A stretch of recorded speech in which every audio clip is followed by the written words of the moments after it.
SSC यानी कि staff selection commission हर साल लाखों लोग अलग अलग लेवल के लिए एसएससी का एग्जाम देते हैं। ये एक ऐसा कमीशन है जो देश के अलग अलग विभागों के लिए अलग अलग लेवल पर भर्तियां करता है। एसएससी की भर्ती का हिस्सा तो लगभग हर युवा बनना चाहता है, लेकिन क्या आपने कभी ये सोचा है कि आखिर एसएससी को बनाया क्यों गया था, कब बना था, इसका इतिहास क्या है, टाइमलाइन क्या है और कौन सा एग्जाम कब शुरू हुआ? नहीं सोचा तो कोई बात नहीं, हम आपको इस वीडियो के जरिए सारी जानकारी दे देंगे। एसएससी का सारा चिट्ठा आपके सामने खोल कर रख देंगे। तो ठीक है, तो चलिए शुरू करते हैं।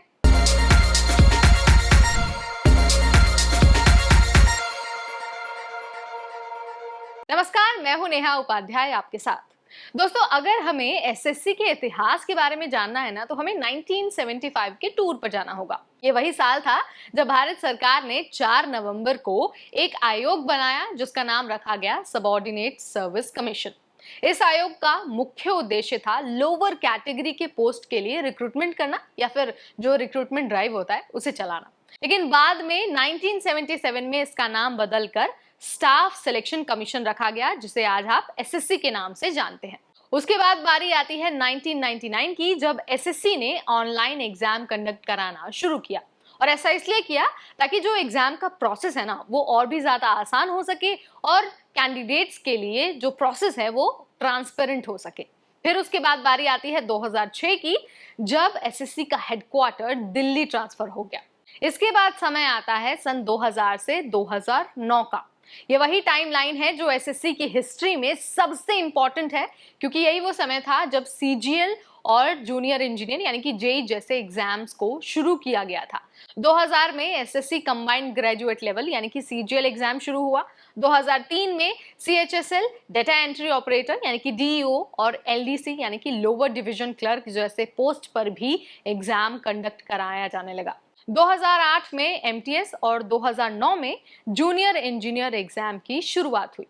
फिर आया साल 2010। ये वो दौर था जब एग्जाम के साथ साथ एप्लीकेशन का जो प्रोसेस है वो भी ऑनलाइन हो गया।